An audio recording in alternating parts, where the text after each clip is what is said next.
안녕하세요. 저는 올해 43세, 마음만은 여전히 교복 입은 중딩이고 싶은 여자입니다. 아직 화가 다 가라앉지 않았지만 씩씩거리면서도 자주 듣는 유튜브 채널에 공유해보려고 자리에 앉아 급하게 글을 써봅니다. 글재주는 없지만 재미있게 읽어주셨으면 좋겠어요. 저는 저의 학창시절에 미련이 많아요. 그 시절에 순수한 친구들이나 풋풋한 학생의 나름 평온하고 잔잔했던 지난 일상들이 그리워서 뭐 이런 청순 가련한 이유 때문은 절대 아니고요. 단지 잘 지내보지 못한 것에 대한 아쉬움과 슬픔이 여전히 남아있기 때문입니다. 저는 중학교를 다닐 때만 해도 정말 웃음이 많고 늘 밝은 아이였어요.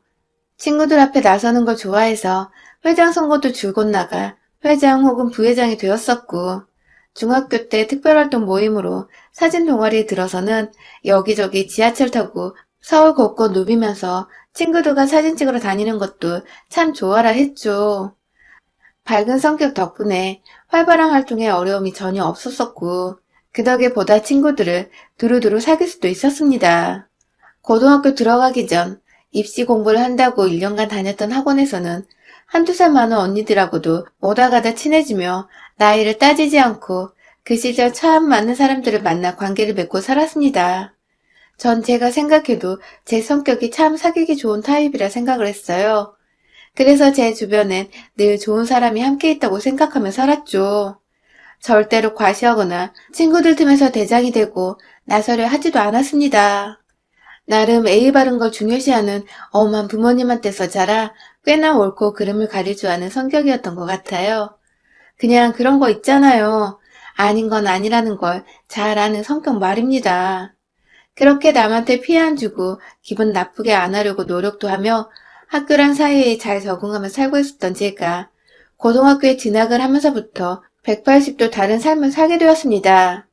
완전히 다른 학생의 학교 생활이라고 해도 무방할 정도로 그간 살아왔던 것과는 다른 경험들을 하며 살았어요.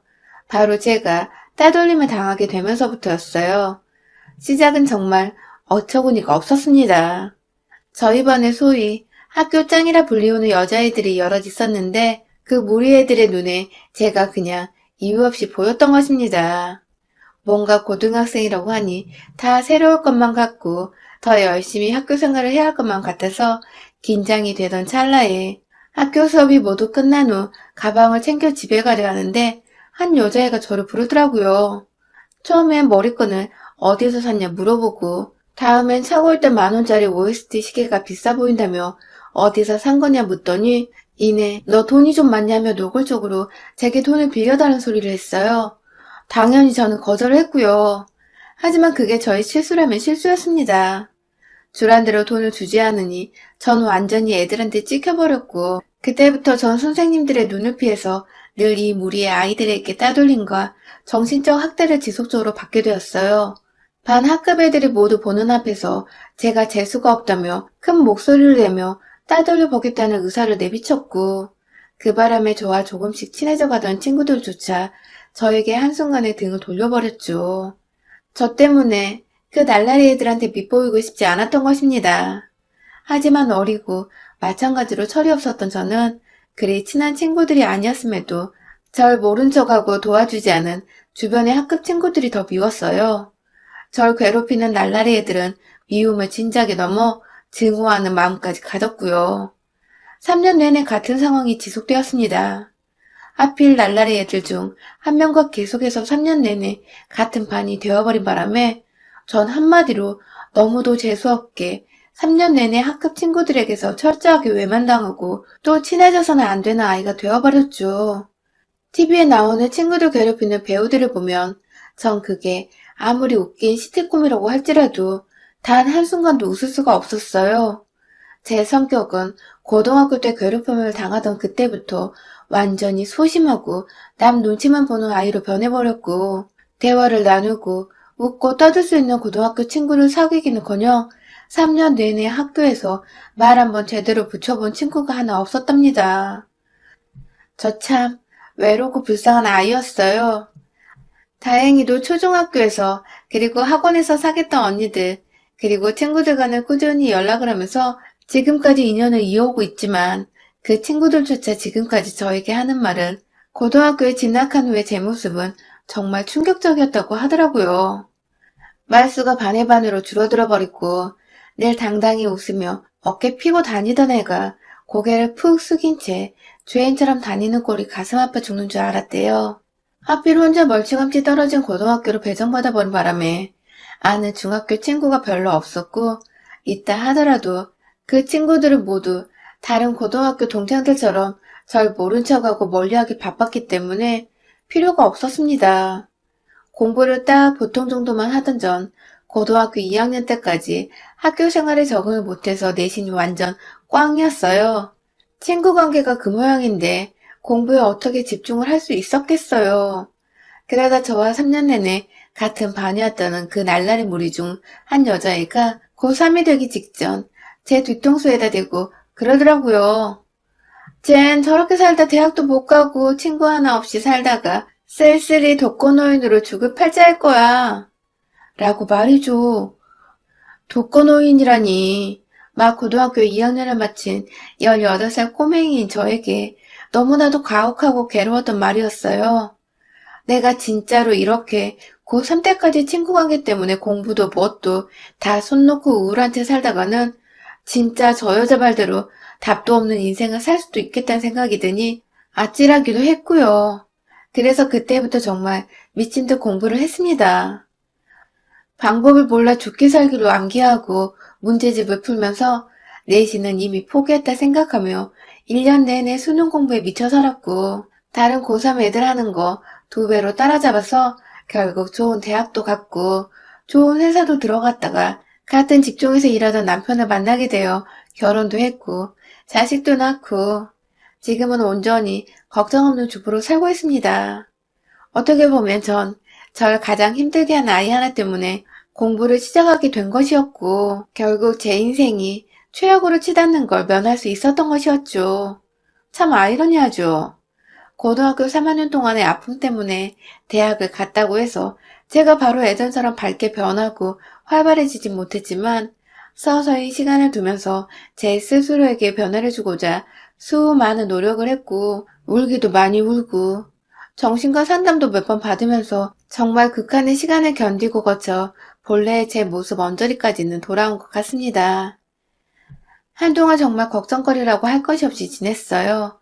애 키우는 것도 그닥 힘들지 않았고 남편도 늘 한결같은 마음으로 저를 대해주며 가정에 딱히 불화라고 할 것이 없었어요. 시부모님께서도 참 반듯한 분이셔서 늘 저를 남의 집 귀한 딸이라며 아껴 보살펴 주시려 하셨고 저보다 한 살 많은 도련님께서는 언제나 자기한테는 가장 소중한 형의 아내니 저도 가장 소중한 사람이라는 말을 자주 해주셨어요. 참 다정한 표현을 서슴없이 해주는 시댁 식구들 덕분에 저 스스로도 참 제가 시집은 기똥차게 자랐다는 생각을 매번 하곤 했습니다. 그런데요, 도련님께서 중간에 이혼을 한 번 하셨어요. 결혼한 지 2년도 채 안 돼요. 초고속으로 결혼과 동시에 헤어지신 거예요. 많이 속상해 하셨고 가족들 앞에서 티를 안 내려고 입도 꾹 다무셨어요. 왜 이혼을 했는지는 남의 집 가정산이 더 캐묻진 않았지만 대충 어머님 하시는 말씀으로는 성격 차이와 더불어 동서가 도련님 카드를 그렇게 긁어대다 하다 자기 친정의 다달이 100만 원 용돈을 도련님 몰래 드렸다고 하더군요.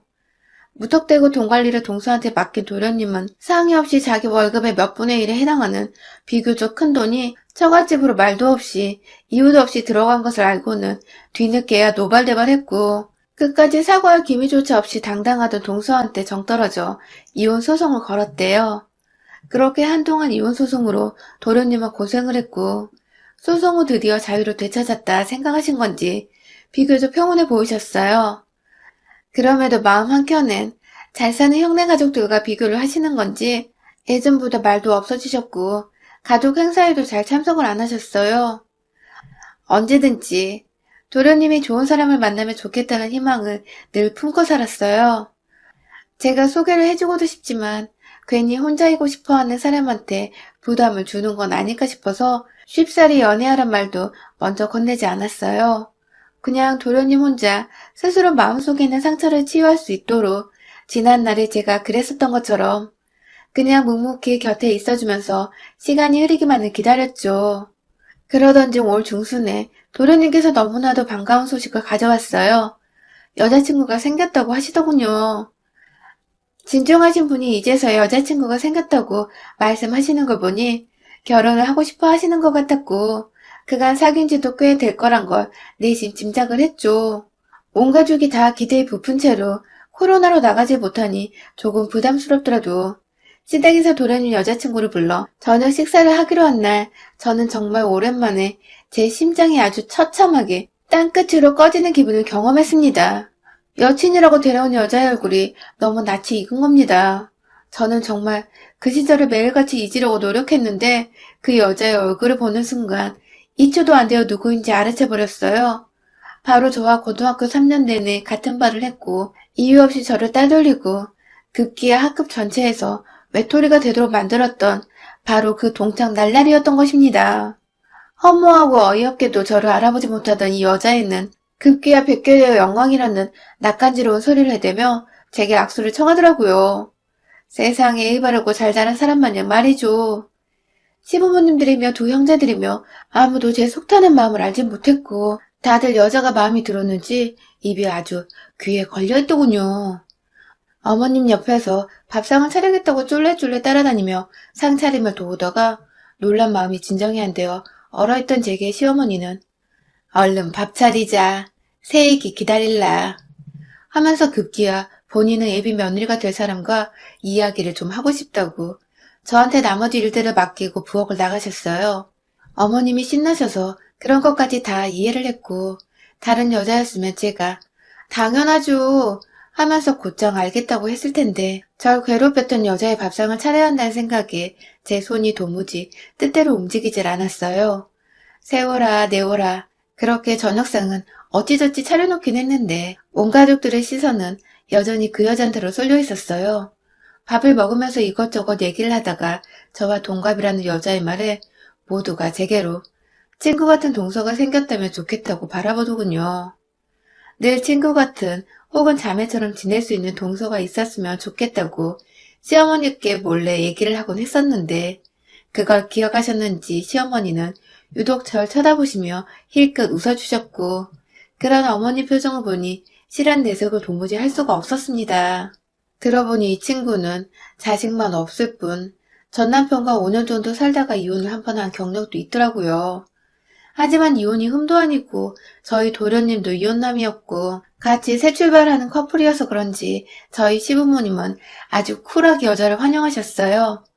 옆에서 같이 웃어 보이고 함께 떠들고 좋은 척이란 척은 정말 다 하며 겨우 식사를 마쳤어요. 그리고 나서 과일을 함께 먹는 시간, 이 여자애가 과일은 본인이 깎아오겠다며 혼자 일어나 부엌으로 들어가더라고요. 그 바람에 시어머니가 손님인데 그러지 말라고 막 일어나려 하셨고 옆에서 어른이 도와주려 하시니 제가 막 그냥 보고만 있을 수가 없었어요. 도와주기 싫은데 억지로 어머님을 대신해 일어나 부엌으로 들어가자 여자애는 저와 단둘이 그 공간에 있다는 것을 재차 확인하고는 저한테 그러더라고요. 오랜만이다?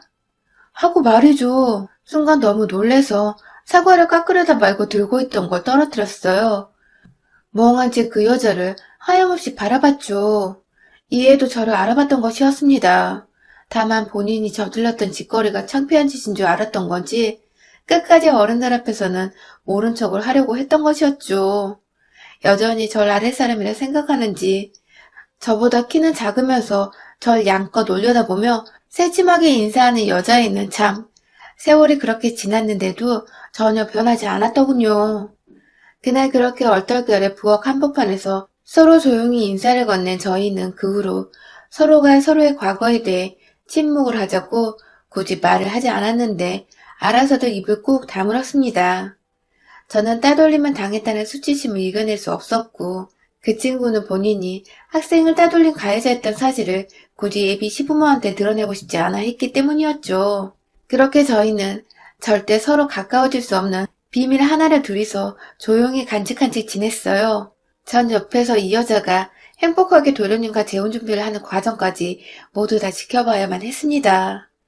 뭘 모르던 도련님께서 재혼할 때 옆에서 도움을 많이 주시라며 저한테 자주 연락해서 묻기도 물어보고 예비 신부를 행복하게 해주고 싶은데 여자들은 뭘 좋아하냐며 그 여자한테 주려는 선물 준비를 하실 때에도 저한테 연락을 하시는 바람에 전 졸지에 절 괴롭혔던 가해자의 선물이나 한가하게 고르는 피해자가 되어 있었죠.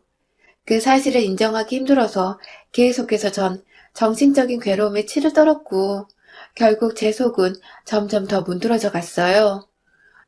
도련님의 결혼식이 다가올수록 제 마음속에서 타고 있는 불이 점점 잿더미로 변해가다 결국 완전히 사라져버릴 것 같았어요. 그러던 중 결혼식이 한 달 앞으로 다가왔었을 때 주말을 맞아 온 가족이 쉬고 있는데 여자한테서 전화가 걸려왔어요. 대뜸 인사도 없이 또 역시나 아랫사람 대하듯이 제 이름 석자를 부르고는 밖에서 좀 만났으면 좋겠다 하더군요. 전 솔직히 이때까지만 해도 저한테 뭐라고 지난날에 대해 사과라도 할 줄 알았습니다. 뭐라 변명이라도 하면서 앞으로는 가족이 될 테니 잘 지내보자는 말 한마디 정도는 할 거라 생각했어요. 적어도 그게 맞다고 생각을 했습니다. 하지만 자기가 마음대로 찍어준 주소를 따라 30분 정도 차를 몰고 가보니 그 자리엔 그 여자애 혼자만 있는 게 아니었습니다. 그 옆에는 고등학교 때의 그 날라리들, 무리지어 다니면서 절 괴롭혔던 그 무리의 애들이 모두 다 모여 있었습니다. 당시 사회적 거리 두기가 지금처럼 격상되기 전이어서 카페 안에 들어갈 수가 있었는데요. 전 정말 문을 열자마자 보이던 그 무리의 얼굴에 손이 파르르 떨리는 걸 느꼈어요. 내 나이가 40이 넘었는데도 여전히 그날의 상처가 남아있는지 겁부터 먹는 게 너무 안쓰럽고 두렵고 복잡한 심정이었죠. 하지만 40이나 처먹은 이 아이들은 정말 그대로더군요. 절 보자마자 쟤 얼굴 봐. 40대냐? 60대냐? 라는 주름살 지적부터 시작해서는 너 대학 잘 갔다는 소식 들었는데 어째 가방은 이런 저렴한 명품 가방이냐? 면서 남편이 제 선물로 사준 200만 원짜리 가방을 가지고 저렴한 명품 가방이라고 절 뜯어내리려 하더라고요. 이 애들 중에서 저 혼자 유일하게 인서울 4년대 대학을 들어갔는데 그게 그렇게 안 입고 왔는지 절 보자마자 역시 넌 학창시절이나 지금이나 변한 게 없어. 땀에 말을 해대면서 본인들의 처지를 유한 삼으려 했습니다. 예비동서를 만나서 어째 과거를 청산하고 이제라도 용서에 잘 살게 되나 싶은 막연한 안도감도 품고 왔는데 그런 생각들은 다 쓸모가 없었던 것이에요. 이제 보니 이 여자애는 어릴 때 그때 그 시절처럼 친구들을 불러서 제 기를 팍팍 죽이면서 윗사람으로 군림을 하고 싶었고 그래서 시댁에서도 형님이고 뭐고 눈치 안 보고 편히 살려고 했던 것 같습니다. 전 40이 되어도 이 일을 데자뷰처럼 또 당하고 있는 것에 속에서 설움이 북받쳤지만 어떻게든 지금의 저는 그 애들보다 더 나은 어른이란 걸 보여주고 싶어서 화를 내지 않고 꾹꾹 눌러 담았어요. 그리고는 오히려 여유있게 맞받아쳤죠. 그러게 겨우 200만 원짜리를 우리 남편은 나 좋다고 그렇게 시즌마다 사다 주네? 너네 남편들은 어때? 잘 사줘? 라고 물었어요. 그러자 정확히 그중 절반의 애들 표정이 썩어 들어갔죠. 아니 이제 보니 그중 절반이 이혼을 했더라고요. 성질머리 더러운 거 학창시절이나 어른이 된 지금이나 못 고친 거지. 5명 중에 정확히 예비 동서 포함 3명이 이혼을 했고 나머지 둘은 어찌저찌 사는 것 같은데 꼴을 보니 영락없는 아줌마인 게 그냥 딱 봐도 고생하며 살았다 싶더라고요. 적어도 제 눈에서 그렇게 피눈물을 나게 했었으면 제 아무리 오랜만에 만났더라도 늘 미안했다고 꼭 사과를 하고 싶었다는 인사말 정도는 해줄 거라 생각했는데 더 처절하게 못되고 철없었던 다 큰 이 날라리들을 마주해보니 전 평생 애들로부터 먹는 사과 한 조각도 못 받아먹겠다 싶었습니다. 그때 애비동서 그러니까 3년 내내 가장 심하게 제 옆에서 절 괴롭혔던 여자애가 내심 제 말에 꼭지가 틀렸는지 남편 얘기는 거두절미하고는 지난 고등학교 시절 때 일을 말하더라고요. 야, 우린 그래도 고등학교 추억으로 즐겁게 먹고 살고 있었지. 근데 넌 뭐, 그때 그렇게 찐따처럼 살았어서 공유할 추억도 없었을 텐데. 우울증 안 걸리고 잘 살고 있는 게 너무 기특하네. 라고 말해줘. 우울증? 기특해? 지들이 뭔데 내가 우울증에 걸릴 거라 생각을 했고 지들이 뭔데 잘 살고 있는 나를 보며 기특하다고 말을 하는 건지. 순간 속에서 지난날 쌓였던 천벌들이 막 들끓어 오르기 시작했습니다. 나를 향해 20년 가까운 세월이 흘렀는데도 비웃고 있는 이 머저리 같은 인간들 앞에서 다시 놀림거리가 되고만 있을 수가 없었습니다. 그래서 정말 순간적으로 제 앞에 놓여져 있던 아메리카노 한 잔을 애비동서가 될 거란 여자의 얼굴에다 부었어요. 아직 김이 나고 있던 커피가 모자 달린 패딩을 입고 있던 이 여자의 몸 안으로까지 쫙 퍼져가는데 눈으로 보일 정도였죠. 옆에서 인연이 미친 거냐고, 너 우리가 누군 줄 아냐며 아직도 일진놀이를 하겠다는 듯이 나이를 처먹고도 유치 짬뽕의 말이나 뱉는 바로 옆에 있던 곱슬머리 여자의 머리털을 제 손깍지 안에 꽉 쥐어잡고는 커피에 젖은 옷을 벗느라 정신이 없던 예비동수의 몸뚱이 위로 내동댕이를 쳤어요. 둘이서 얼굴 맞대고 박치기를 했다가 의자 뒤로 나자빠지면서 뒤에 있던 책장 모서리에 이마를 부딪히고 어깨를 찌고 아주 난리가 났습니다. 나머지 3명은 솔직히 이 두 여자애들 옆에서 따까리 짓을 하던 애들이었어요. 그래서인지 순간적으로 제 쾌력에 겁부터 먹은 눈빛을 지으며 딴애는 여전히 쎄 보이고 싶다는 듯이 욕을 섞은 말로 너 조심해라 미친년 등의 경고성 말만 내뱉더군요. 참, 이런 어린 양들을 봤나 싶었습니다. 귀여운 욕으로 재주를 부리는 조랑말 같기도 했고 인생을 그리 살았는데도 여전히 학교 다닐 적에 그 추잡하고 철없는 짓들을 못 벗은 꼴이 솔직히 너무 딱하고 불쌍했어요. 뭘 봐? 뭘 또 구경만 하고 있어. 이 따까리 찌질이들아. 하면서 저하고 가장 가까이 붙어있던 여자애부터 하나씩 손보자는 생각으로 외투까지 벗어던지고는 난투극을 벌이려고 했고 제 손 안에는 이미 두 여자애의 머리카락이 잡혀 있었어요. 한 애는 머리카락이 어찌나 길던지 그 바람에 그 꽁토를 잡고 질질 끌다 보니 그 애는 완전히 뒷덜미가 잡힌 듯이 뒤로 끌려다녔죠. 그 사이 나머지 한 애는 이미 지가방 싸들고 카페에서 도망쳐 주랭랑을 쳤고요. 고등학교 추억으로 먹고 산다더니 아주 좋은 우정 납치셨더라고요. 그때 뒤에서 애비동서가 야, 이 미친년아. 너 그러고도 내가 입 닫고 시집갈 줄 알아? 너 고등학교 때 얼마나 하찮고 별별일 없던 애였는지 내가 네 남편이랑 내 남편한테 다 말할 거야. 나도군요. 언제부터 따돌림 당한 게 흠이 든 건지 가해자란 애가 사과가 아닌 그 과거를 또다시 발목을 잡으려 하다니. 그 말을 들으니 지금껏 날뛰던 저조차 힘이 쑥 빠지더군요. 제 손에서 두 년들의 머리카락이 스스로 빠져나갈 때쯤 누군가 뒤에서 AB 동소년의 뒤통수를 아주 퍽소리나게 갈겼습니다. 바로 저희 도련님이셨어요. 세상에, 도련님이 어찌 알고 여기까지 따라 나오신 걸까요? 이제 보니 도련님은 처음 시댁에서 온 가족이 다 같이 만났을 때 부엌에서 저희가 아는 척을 하는 걸 들었나 보더라고요. 안 좋게 이어진 인연이겠다 싶어서 모른 척을 했지만 갈수록 자기 여친은 말이 많아지는데 저는 말수가 줄어들고 급기야 표정이 어두워졌는지 도련님은 내내 제 걱정을 먼저 했대요. 그러다가 주말을 맞은 그날 여친을 만나려는데 여친은 약속이 있다고 하고 별 생각 없이 형한테 전화를 했는데 형수도 약속이 있어 나갔다고 하니 재빠른 눈치로 제가 어디로 갔는지 저희 남편한테 물어보고는 저를 따라 나온 겁니다. 그리고 그 뒤엔 그런 도련님의 전화를 이상하게 여긴 남편까지도 제 걱정을 하면서 불이 나게 달려온 바람에 카페 안에는 저와 저희 남편 그리고 도련님과 도련님의 애비 신부인 그 여자애까지 온 형제 부부가 모이게 되었어요. 뒤에서 저희 얘기를 다 듣고 있던 도련님은 결국 그 여자애한테 뺨 한 대를 시원하게 갈기시더니 너 같은 애랑 재혼하느니 그냥 혼자 더 오래 살아볼게 하며 보란듯이 절 부축해서는 데리고 나가더라고요. 남편은 뭔지 모르겠으나 조용하던 제가 폭력을 휘두를 정도로 열받아 있는 모습에 뭔가 내 와이프한테 해코지를 한 년들이구나 생각을 했는지 여자애들 앞에서 별 재수없는 것들 하면서 침을 퇴퇴 뱉고 나왔고요. 그날 든든한 우리 집 남자들 덕분에 마무리까지 정말 완벽하게 끝내버렸어요. 제가 애비동수 될 뻔한 연애 번호를 진작에 차단해서 잘 몰랐는데 나중에 도련님 말씀으로는 자기한테 찾아와서 몇 번이고 결혼해달라고 애원하다가 한 대 더 때려주려고 하니 겁질끔 먹고는 다시는 안 온다더군요. 결혼이고 뭐고 다 엎어버렸는데 돈 잘 버는 우리 도련님은 뭐가 그리 하나도 아깝지 않은지 그 돈 기부한 셈 치겠다며 돌려받은 일부 환불 금액까지 모조리 다 기부를 해버렸어요.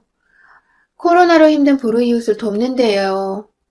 코로나 시국이라서 애초에 결혼식장 예약할 때도 환불금이 좀 유연한 편이었는데 그 큰 돈을 돌려받고도 기부를 해버리다니 도련님도 정말 똥벌받다 생각을 하신 듯 하더군요. 그도 그럴 것이 저와는 너무도 잘 지내왔고 또 돈도 겠고 저를 누구보다 잘 아는 시댁 식구였기에 그랬던 것 같습니다. 도련님의 기부 소식을 전해드린 여자애는 정말로 도련님이 자신으로부터 떨어져 나왔다는 확신이 들었는지 간혹이라도 예물예단 환불을 핑계삼아 연락을 하더니 일체 소식이 끊겼다고 합니다. 지난 시간 동안 마음 한켠에 있던 응어리들마저 아주 말끔하게 해소가 되어버린 이 시원섭섭한 기분은 뭘까요? 제 손에 맞아 나가 떨어진 여자애들을 떠올릴 때마다 너무 상쾌하고 통쾌하고 즐겁습니다. 비록 저희로 인해 결혼이 깨진 도련님께는 죄송하지만 저 덕분에 미친년으로부터 구제를 받은 거라며 오히려 저를 다독여주고 고마워해주는 도련님. 우리 도련님이 진짜 다 갖춘 여성분을 얼른 만나길, 그래서 행복한 가정 이루고 사시길 이 자리를 빌어 응원하고 싶어요. 여러분의 생각은 댓글로 남겨주세요. 오늘도 시청해주셔서 정말 감사합니다.